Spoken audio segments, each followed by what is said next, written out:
Anupama series से related update लेकर आ चुके हैं हम आपके बीच में। आखिरकार किस तरीके से जीती अनुपमा भी फिनाले, क्योंकि आप लोग को इतना तो पता चल गया होगा कि फिनाले अनुपमा जीत चुकी है, जिसको एक तरह से समझना ज़्यादा मुश्किल था नहीं। लेकिन फिनाले के बाद आखिरकार क्या होने वाला है, क्या रिएक्शन देने वाला है प्रेम राही पे, क्या होने वाला है कोठारी परिवार में, वहीं पर अरमान और अभीरा जो है कौन सा सरप्राइज देने वाले हैं एक तरह से अनुपमा को, इस पे बात करेंगे इस वीडियो में। क्योंकि हमने देखा रिसेंट एपिसोड में फिर से वही अनुपमा की लंबी लंबी बातें आप लोग को दिखाई गई।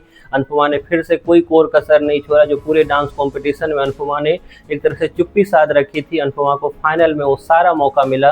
पिछले 2 एपिसोड से अनुपमा लगातार बोलती ही तो जा रही है। अब लगातार बोलने के बाद हुआ कुछ यूँ कि अनुपमा पे लगेगा, जो आपने देखा भी कि किस तरीके से लगा चीटर का आरोप, और अनुपमा ने उस पर भी लंबी चौड़ी बातें अपनी बोली हुई है। अब यहाँ से आगे क्या होगा आपको दिखा कि किस तरीके से रिसेंट एपिसोड में कि 2 थालियां रखी गई, बाहुबली थाली, जहाँ पर दोनों ने अपनी थाली को एक्सप्लेन किया। तो वहीं पर जो है अनुपमा को जब मौका मिला एक तरह से प्रेम की थाली को टेस्ट करने का, अनुपमा टेस्ट नहीं कर पाई। हालांकि सूंघने का काम या फिर परखने का काम अनुपमा ने किया।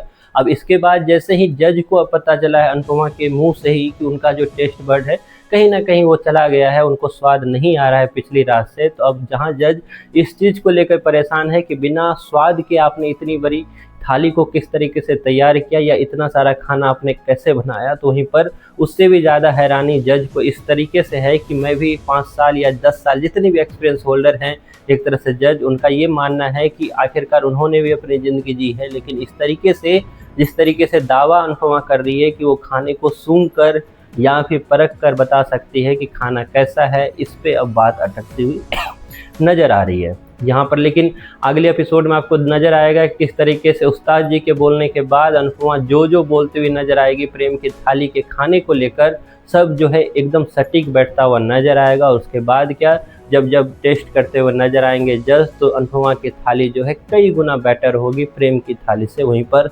प्रेम की थाली और अनुपमा की थाली से पहले अनुपमा का ये टैलेंट भी कहीं ना कहीं जज को काफ़ी ज़्यादा हैरान करता हुआ नजर आएगा। तो एक मायने से अगर देखा जाए तो अनुपमा ने प्रेम को हराया ही नहीं, बल्कि काफ़ी बुरी तरीके से हराने का काम किया है। काफ़ी लंबे एक तरह से अंतराल जो हुआ है इस कंपटीशन का फिनाले आने में, उसकी एक वजह ये भी थी कि अनुपमा का ये सारा टैलेंट जो था आपको दिखाना था, जो दिखाने में एक तरह से मेकर्स कभी भी चूकते हुए नहीं है। लेकिन यहाँ से आगे क्या होगा, क्या अनुपमा इस फिनाले को जीतने के बाद अपना सपना पूरा कर पाएगी? क्या फिनाले जीतने के बाद अनुपमा जो सब रिश्तों को संभालने का काम अब तक किया करती है, क्या वो रिश्ते संभल पाएंगे? क्या प्रेम जो है शांत होकर बैठ जाएगा, या फिर प्रेम जो है अपना खुन्नस जो है अपने परिवार पर, खास करके राही पे निकालने वाला है, या फिर प्रेम जो है वसुंधरा कोठारी के बातों में आकर राही को घर से बाहर करने वाला है? क्या अनुपमा की जो खुशी है वो खुशी रह पाएगी, या फिर वो खुशी जो है जल्द ही एक तरह से खोने वाली है, जैसा हमेशा हो जाती है? क्या कुछ होगा